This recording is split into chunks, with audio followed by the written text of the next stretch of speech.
Parlons d'Europe avec la Maison de l'Europe des Yvelines. Bonsoir à toutes et à tous, bienvenue dans Parlons d'Europe, une émission spéciale consacrée aux 20 ans de la Maison de l'Europe des Yvelines.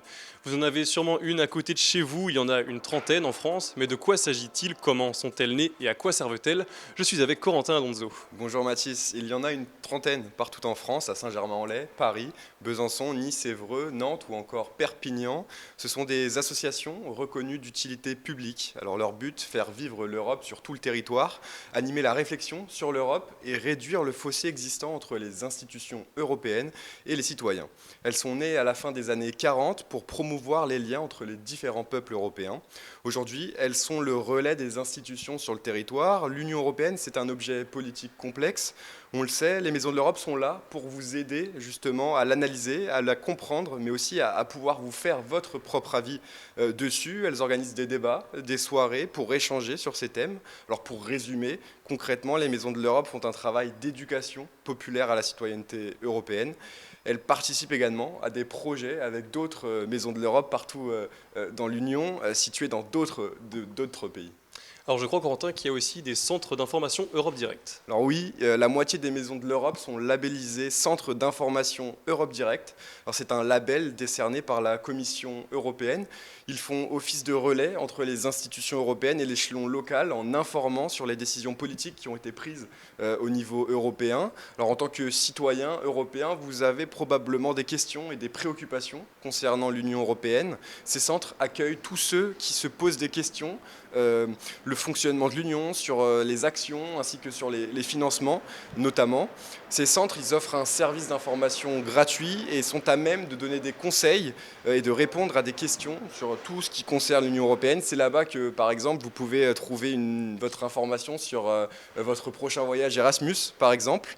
Des interventions pédagogiques dans les collèges également et les lycées sont organisées afin de sensibiliser les plus jeunes à la citoyenneté européenne. Merci beaucoup Corentin pour ces précisions. Parlons d'Europe. Et Régina Lecointe vient de me rejoindre. Bonjour Régina. Alors vous êtes la secrétaire générale de la Maison de l'Europe des Yvelines et surtout sa fondatrice il y a 20 ans. Quelle est l'histoire de la Maison de l'Europe? L'histoire, c'est que on s'était dit avec un certain nombre d'amis que l'Europe, telle qu'on le voyait, les discussions sur ceci, cela, c'était certes pour des spécialistes, mais les citoyens lambda, ça ne l'intéressait pas du tout. Ils se posaient la question. L'Europe, ça m'apporte quoi et c'est quoi en dehors des technocrates qui parlent. Donc c'est là où on a dit, mais il faudrait peut-être faire un lien entre les institutions et les citoyens et expliquer pourquoi l'Europe, c'est vraiment quelque chose de super et surtout pour les citoyens. Et donc il faut organiser des choses, surtout pour les jeunes, parce qu'on commence le plus un peu, commencer jeune, le mieux c'est. Donc c'est comme ça qu'on a commencé avec la Maison de l'Europe, par cette nécessité de parler aux citoyens, de leur expliquer à quoi sert l'Union européenne. Alors 20 ans, ce n'est pas rien. Comment s'est passée l'évolution de la Maison de l'Europe pendant ces 20 années? On commençait tout petit, on était quatre, les signataires de la convention, et on a surtout commencé avec les établissements scolaires. Ils ont très vite fait appel à nous, et on est intervenu, que ce soit pour la journée de l'Europe, que ça soit expliquez-nous l'Europe, ça dépendait après à quel niveau on intervenait. Et on a commencé, parce qu'on s'était dit, mais quelle fête de l'Europe avons-nous? Parce qu'on a plein de fêtes. Ce sont plus des commémorations des dernières guerres que des fêtes pour une Europe qu'on aime. Donc j'ai dit il faudrait peut-être faire quelque chose autour de la journée de l'Europe. Et c'est là qu'on a commencé, ça a duré presque 10 ans, la semaine de l'Europe où on a invité nos partenaires. Parfois on avait 90 jeunes et adultes de moins 7 à 9 pays européens. Et c'était le sport, c'était la culture, c'était la danse, c'était le théâtre, c'était le sport, tennis, foot. Donc ça, c'était très sympathique. On a toujours terminé avec une grande fête où les sportifs étaient primés et les jeunes ont montré ce qu'ils ont fait en danse, en musique, etc. Donc, et l'Europe, quelque part, c'est ça pour nous. D'abord, cette rencontre de l'autre, d'essayer de comprendre l'autre et de faire des choses ensemble. Et là, sport et musique et danse, c'était l'idéal pour faire des choses ensemble sans nécessairement parler les langues. Eh ben, merci beaucoup Regina d'avoir été avec nous. Parlons d'Europe. Sénatrice mais aussi présidente de la Maison de l'Europe des Yvelines, on retrouve tout de suite Marta de Sidrac avec Nicolas Kirillovitz. Marta de Sidrac, expliquez-nous un peu votre vision à vous de l'Europe. Quelle image vous avez de l'Europe? Objet politique souvent critiqué par beaucoup. Est-ce que vous faites aussi partie de ces gens qui disent que l'Europe, l'Union européenne notamment, ne marche pas très bien? Alors, je crois que tout d'abord, l'Union européenne est très peu connue. Et je crois que là-dessus, nous avons tous un grand devoir de pédagogie que l'on doit faire vis-à-vis de nos concitoyens, puisque c'est l'objet aussi d'ailleurs de la réunion de nos 20 ans de ce soir. Ça sera l'occasion de rappeler ce que sont les institutions européennes que l'on connaît très mal en réalité, et également tout ce que l'Europe peut offrir aux citoyens européens, très largement, français évidemment. Moi, en tant que Française, je ne vais pas vous dire le contraire. Donc je crois que le vrai sujet, c'est la méconnaissance que l'on a. C'est une grosse machine, c'est une machine avec des moyens, c'est une machine avec des envies, c'est une machine avec des visions. Et tout cela doit être amplement partagé sur l'ensemble des territoires des États membres. Et la complexité vient essentiellement de là. Et c'est un combat pour vous, puisque vous êtes présidente de cette maison de l'Europe des Yvelines depuis maintenant presque un an. Quelques mois. Oui. Comment vous pouvez, selon vous, dans les Yvelines par exemple, localement, comment on peut améliorer justement ce rapport entre cette grosse machine dont vous parliez, qu'est l'Union européenne, et les Yvelinois, parce qu'on le sait, enfin très peu le savent, mais pourtant il y a beaucoup de fonds européens qui permettent d'investir dans des projets, il y a beaucoup de choses qui se font localement. Comment on fait pour justement rapprocher et faire comprendre aux citoyens que le sujet européen est très important, il faut s'y intéresser? Oui, alors je pense qu'il faut que nous améliorons notre communication. Ça, c'est un axe fort que je souhaiterais que l'on développe au sein de la Maison de l'Europe des Yvelines. Quand je dis communication, pour dire tout ce que nous faisons justement vis-à-vis de cette population élargie et vis-à-vis de la jeunesse. Nous sommes quand même dans l'année de la jeunesse et il est important de le rappeler. Et l'événement de ce soir sera un de ces outils de communication très large, puisque nous avons invité beaucoup de nos élus de nos territoires que nous souhaitons sensibiliser également à la chose européenne et pour permettre à ce que chacun y puise l'intérêt qui pourra être trouvé dans cette Union européenne qui pour moi est quand même importante. Et nous sommes ici à Saint-Germain-en-Laye particulièrement un territoire profondément européen, profondément international. Donc je crois que nous sommes quand même pas si mal placés que cela pour pouvoir porter ce message vis-à-vis de nos concitoyens. Comment vous observez, ça sera ma dernière question, sans parler de pure politique, mais comment vous observez les débats, la façon dont se déroule cette présidence française du Conseil de l'Union européenne qui permet aussi de mettre les projecteurs sur le sujet de l'Europe? Est-ce que vous trouvez qu'on en fait assez en France à ce propos, dans les médias, auprès des plus jeunes, comme vous en parliez Disons qu'on ne s'en sert pas toujours à bon escient, pour vous dire le fond de ma pensée. Moi, j'ai un petit regret sur cette présidence française, c'est en termes de calendrier. Ça ne vous a pas échappé que nous sommes en période électorale et nous serons amputés mécaniquement, c'est comme ça, de quelques mois, de quelques semaines pour pouvoir véritablement contribuer à cette réflexion qui doit se mener au sein de l'Union européenne. Donc ça, c'est pour moi un profond regret. J'ai déjà eu l'occasion de l'exprimer. Ce matin, vous voyez, on a aussi, moi au Sénat, j'avais initié un colloque avec la première ministre de Serbie, grand pays des Balkans, qui a vocation d'intégrer l'Union européenne. Vous avez vu que le président de la République a dit que les Balkans occidentaux étaient l'une des priorités de cette présidence française. Tout cela reste quand même relativement encore méconnu et souvent objet de clivage qui ne devrait pas être là, de mon point de vue. Et je pense que là-dessus, nous avons tous collectivement une responsabilité, à la fois pour faire connaître l'Europe. Moi, vous savez, j'ai une phrase toute bête que je répète à qui veut l'entendre. Quand on ne connaît pas, on ne peut pas aimer. Donc l'Europe, il faut commencer par la connaître. Et c'est en ça que je vais, moi, m'investir beaucoup, amplement avec toute l'équipe de la Maison de l'Europe des Yvelines. Vous les connaissez, ce sont des personnes très motivées. Et je compte beaucoup sur eux pour que, au moins dans les Yvelines, qu'on connaisse mieux l'Europe. Et pour les peut-être encore 20 prochaines années. Merci beaucoup. J'espère plus que ça encore. Plus que ça encore. Merci beaucoup, Marta de Sidrac. Merci à vous. Parlons d'Europe. Pierre Font, maire de Sartrouville et président de l'Union des maires des Yvelines, est interrogé par Nicolas Kirillovitz sur le lien entre les petites communes et l'Europe. Pierre Font, en qualité de président de l'Union des maires des Yvelines, est-ce que vous pouvez un peu nous expliquer comment vous agissez concrètement, peut-être au quotidien aussi avec vos autres mandats, pour créer du lien entre des petites communes parfois yvelinoises et puis cette grosse entité, cette grosse machine qu'est l'Union européenne, qui a aussi peut-être l'avantage pour vous d'avoir des fonds européens qui peuvent aider les petites communes. Comment on crée ce lien entre des petites structures et des beaucoup plus grosses? Vous savez, d'abord, il y a d'abord à titre personnel un lien sentimental avec l'Europe parce que je suis né en Lorraine et autour de l'endroit où je suis né, il n'y a que des champs de bataille de toutes les guerres franco-allemandes. Et chez moi, dans ma famille, on a toujours été profondément européens parce que l'Europe, c'est la paix. Et donc on visualisait ce que l'absence d'Europe avait amené au cours de l'histoire et les drames que ça avait apporté. Bien sûr, pour les communes, l'Europe est parfois très loin. Oui. Surtout en Île-de-France, parce qu'en Île-de-France, on passe par la région, par l'État, par les départements, et donc on a une vision un peu lointaine. Mais il nous appartient aussi de construire des projets qui peuvent recevoir un soutien européen. Je pense en particulier à deux types de projets, les projets économiques, bien sûr, et les projets aussi qui touchent la mutation d'un certain nombre de quartiers, puisque l'Union européenne intervient aussi pour transformer nos territoires. Qu'est-ce que vous disent parfois peut-être les maires que vous rencontrez des petites communes à propos du sujet européen? On sait que c'est un sujet très clivant au sein de la société. Il y a ceux qui sont pro-européens, notamment peut-être les plus jeunes, et puis ceux qui critiquent beaucoup l'Europe sur sa complexité, sur son inutilité, la souveraineté qu'elle nous prendrait, aussi sa difficulté à monter des dossiers tout simplement pour des petites communes. Qu'est-ce qu'ils vous disent, vous, les acteurs locaux de ces territoires? Quel est le message qu'ils vous font passer à propos de l'Europe? Je pense qu'il y a un double message. D'abord, il y a un message un peu de complexité. Et c'est vrai que... À monter des dossiers, par exemple. À monter des dossiers, à les connaître même, à savoir qu'il y a... Alors, c'est pas propre à l'Europe. Vous savez, la complexité, elle existe aussi au niveau français, oui. Au niveau régional, au niveau départemental.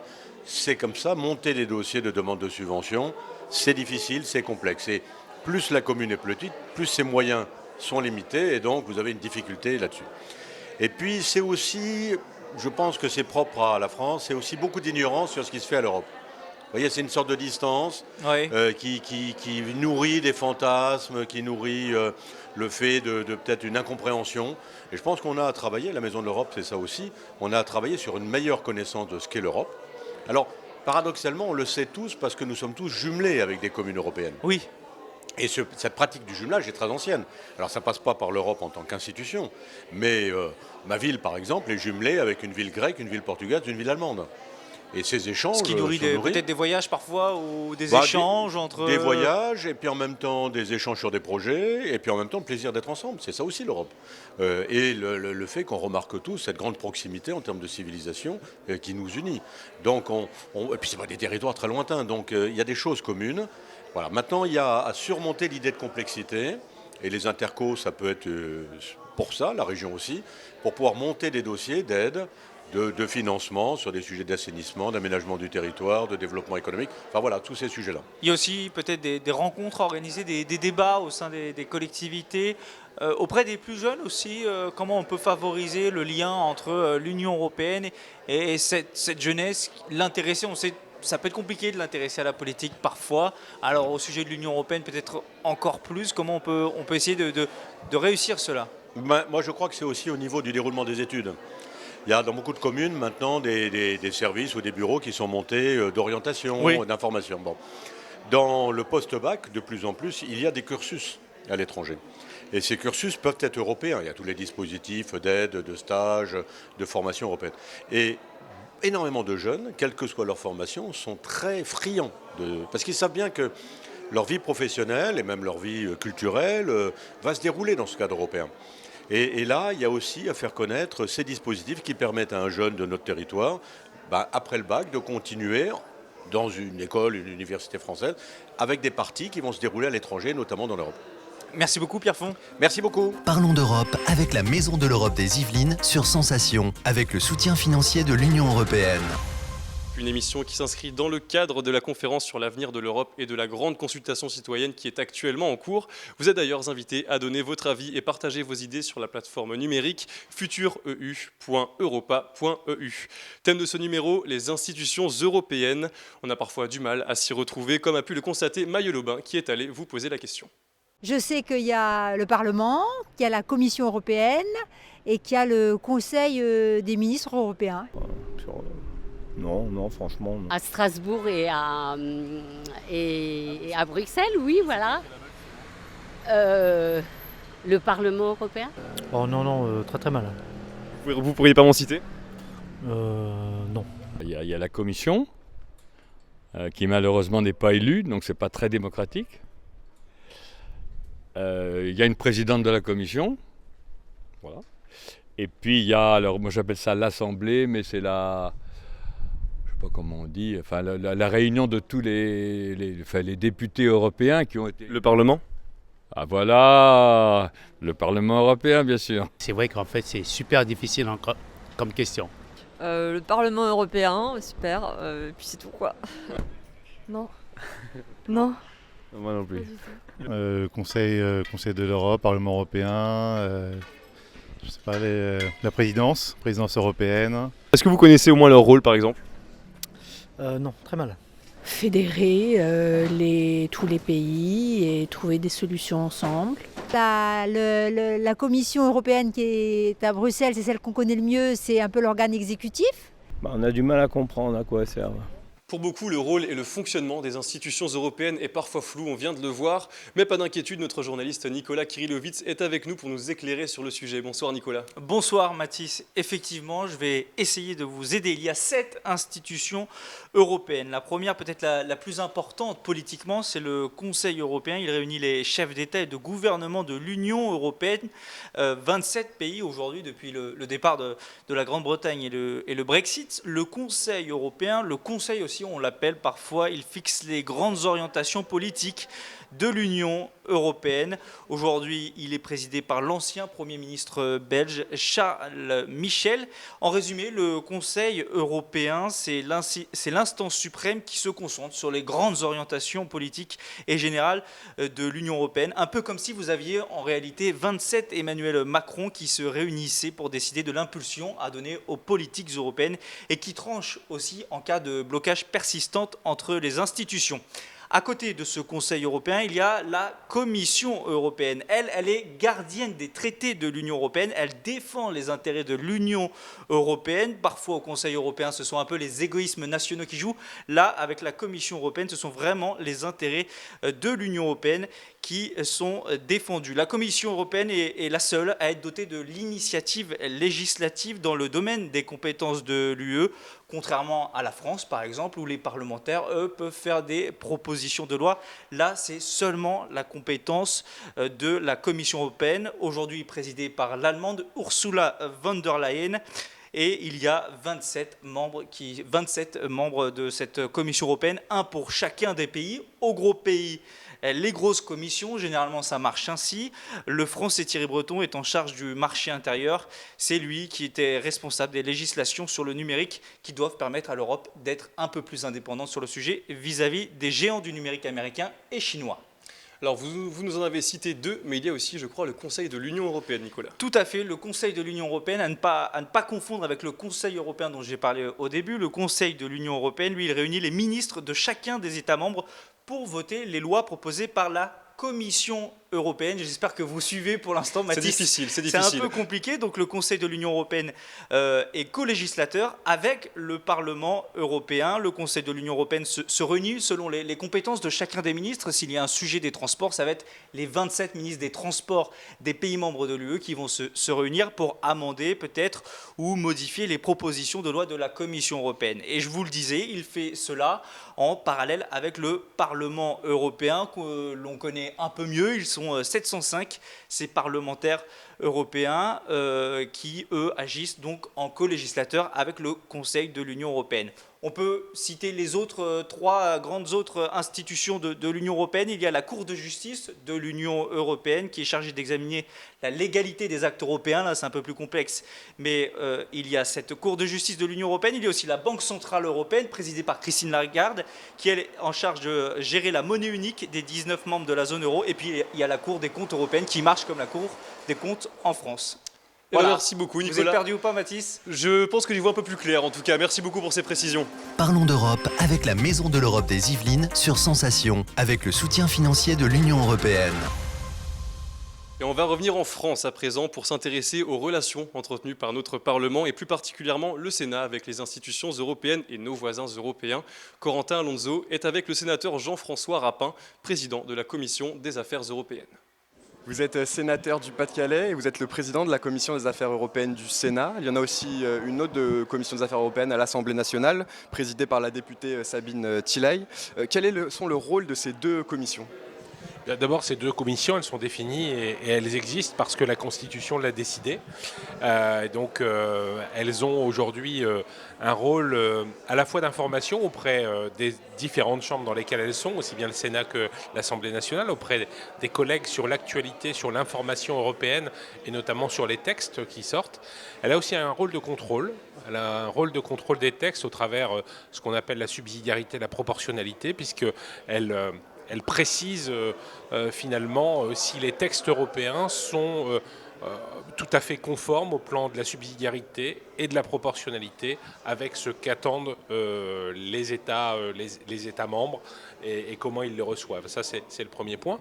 Puis on a aussi un rôle d'interpellation auprès de nos gouvernements pour que le gouvernement qui a son propre mandat et son propre calendrier puisse aussi avoir de l'information de la part des parlements nationaux et entre autres chez nous du Sénat sous la forme, et on présente ça sous la forme de résolutions qui incitent le gouvernement à porter le message du Parlement. Puis en dernier lieu, vis-à-vis directement des institutions européennes, nous pouvons émettre des avis politiques sur certains textes, sur certaines directives, sur certains règlements, et ainsi nous pouvons influer. Et le Sénat fait partie de ces institutions qui arrivent à influer un petit peu sur les institutions européennes au travers ces différents outils. Alors vous le savez, nous avons en pleine présidence française du Conseil de l'Union européenne. Qu'est-ce que vous en attendez? Est-ce que c'est l'occasion de parler plus d'Europe au Sénat, mais aussi dans les médias?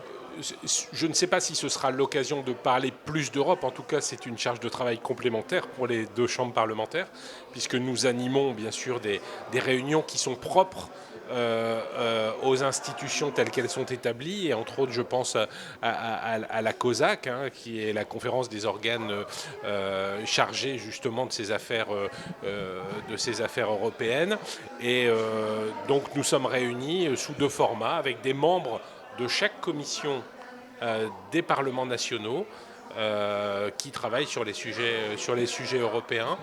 Et donc nous la présidons cette année, puisque c'est l'année de la présidence française. Donc à la fois Sabine Thilaye et moi-même co-présidons cette COSAC.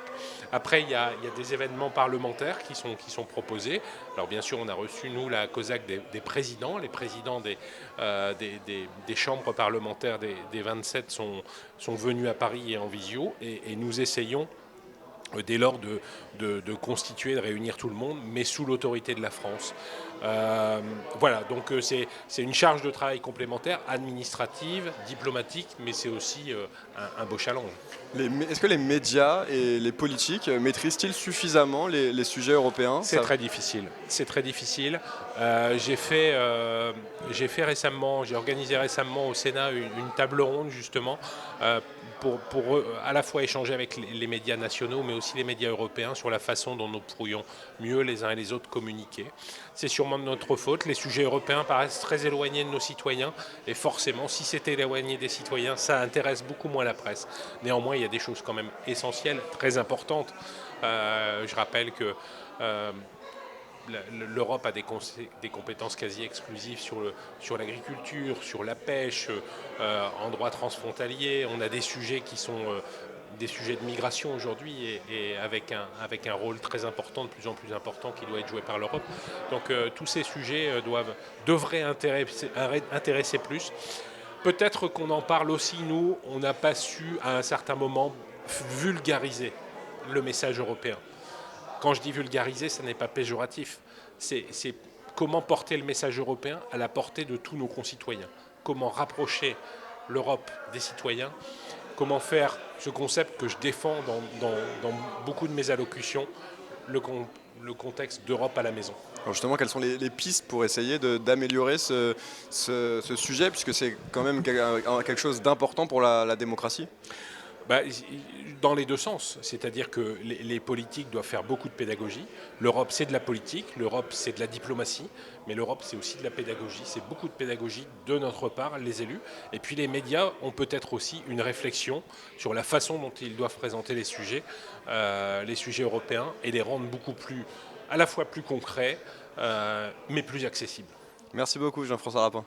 On arrive au terme de cette émission. Vous le savez, une grande consultation citoyenne est actuellement en cours. Vous êtes invités à vous exprimer et à imaginer l'Europe de demain. Je vous rappelle d'ailleurs l'adresse de la plateforme numérique futureu.europa.eu, plateforme mise en place à l'occasion de la conférence sur l'avenir de l'Europe. Vous pourrez ainsi partager vos idées sur différents thèmes, changement climatique, santé, justice sociale, emploi, démocratie européenne et un tas d'autres choses. Parlons d'Europe, c'est terminé. On se retrouve très bientôt. Merci à vous d'avoir été avec nous. Cette émission a été enregistrée en marge du 20e anniversaire de la Maison de l'Europe des Yvelines. On espère avoir répondu aux principales questions que vous vous posez et n'oubliez pas de prolonger le débat sur nos réseaux sociaux. C'était Parlons d'Europe sur Sensation. Plus d'infos sur maisoneurope78.eu.